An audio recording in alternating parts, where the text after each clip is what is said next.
एक नौकर किसी सेठ की दुकान में नौकरी करता था। देर में आया। सेठ ने उसको समझाया और एक थप्पड़ मारा कि मूर्ख, रोज देर को आता है। नौकर थप्पड़ खाकर मुस्करा रहा था। सेठ ने कहा, क्यों मुस्करा रहे? बोले, इसलिए मुस्करा रहा हूं कि जो मुझे थप्पड़ लगा है इसका फल शाम तक आपको जरूर कुछ मिलेगा। बोले, मुझे क्या मिलेगा? बोले, देख लेना। किसी के घर में छोटा लड़का और बड़ा लड़का स्कूल गए थे।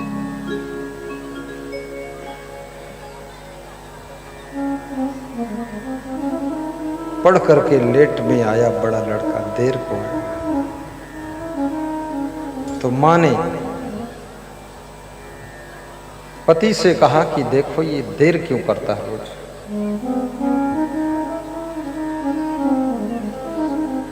तो पति बोला कि बच्चों को तुम संभालो, हम बिजनेस संभालेंगे, बच्चे तुम्हारी जिम्मेदारी, तुम पूछो जाकर। पति को गुस्सा आ गई, गुस्सैल था, तो उसने पत्नी को एक थप्पड़ मार दिया। पत्नी को गुस्सा आई तो उसने बच्चे को थप्पड़ मार दिया। तो बड़े बच्चे ने छोटे भाई को थप्पड़ मार दिया। छोटे भाई को गुस्सा आई तो उसने द्वार पर बैठा कुत्ता था उसको जोर से डंडा मार दिया। कुत्ता को गुस्सा आई, वो भागा जोर से, तो सड़क पर एक आदमी जा रहा था, उसके पैर में कुत्ते ने काट लिया। जिसके पैर में काटा तो पता लगाया गया वो आदमी कौन था। वो वही सेठ था जिसने सवेरे नौकर को थप्पड़ मारा था, उसके पैर में ही कुत्ता ने काटा। कहां से कर्म फल घूमता घूमता आया, याद रखना। भगवान के घर देर है, अंधेर नहीं है, अंधेर नहीं है। गाइए। भगवान के घर देर है, अंधेर नहीं है, अंधेर नहीं है। कर्मानुसार फल तो सभी मिलता यही है, सभी मिलता यही है। कर्मानुसार फल तो सभी मिलता यही है।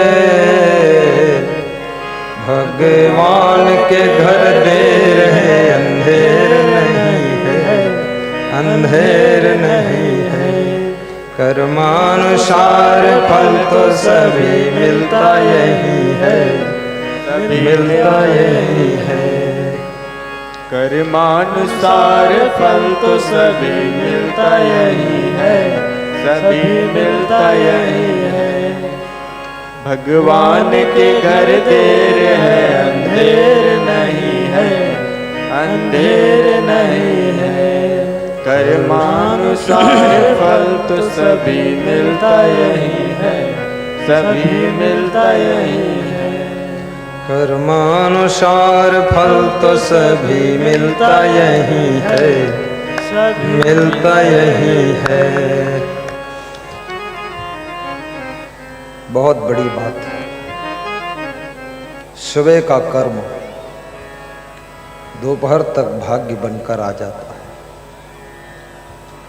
दोपहर का कर्म शाम को भाग्य बनकर तुमको मिलता है। आज का कर्म कल भाग्य बनकर आता है। बचपन का कर्म जवानी में किस्मत बनकर आता है और जवानी का कर्म बुढ़ापे में भाग्य बनकर आता है। याद रखना, इस जीवन का कर्म आने वाले अगले जन्म में भाग्य बनकर मिलता है। आपके भाग्य की रचना भगवान नहीं करता है, आपके भाग्य की रचना आपके कर्म करते हैं। जैसी कर्म की कलम चलाओगे वैसे तुम्हारे भाग्य का चित्र बन जाएगा। इसलिए कर्म पर ध्यान दीजिए। काहू न को सुख दुख करता निज कृत कर्म भोग सब भ्राता निज कृत कर्म भोग सब भ्राता। लक्ष्मण जी निषाद राज को समझाते हैं कि हे निषाद राज, कोई किसी को दुख सुख नहीं देता है, ये सब अपने अपने निज निज कर्मों का फल है। और जब आपके कर्मों से आपके भाग्य की रचना होती है तो आप तो अपना भाग्य सुंदर बनाना चाहिए आपको, क्यों भाग्य को बिगाड़ते हो?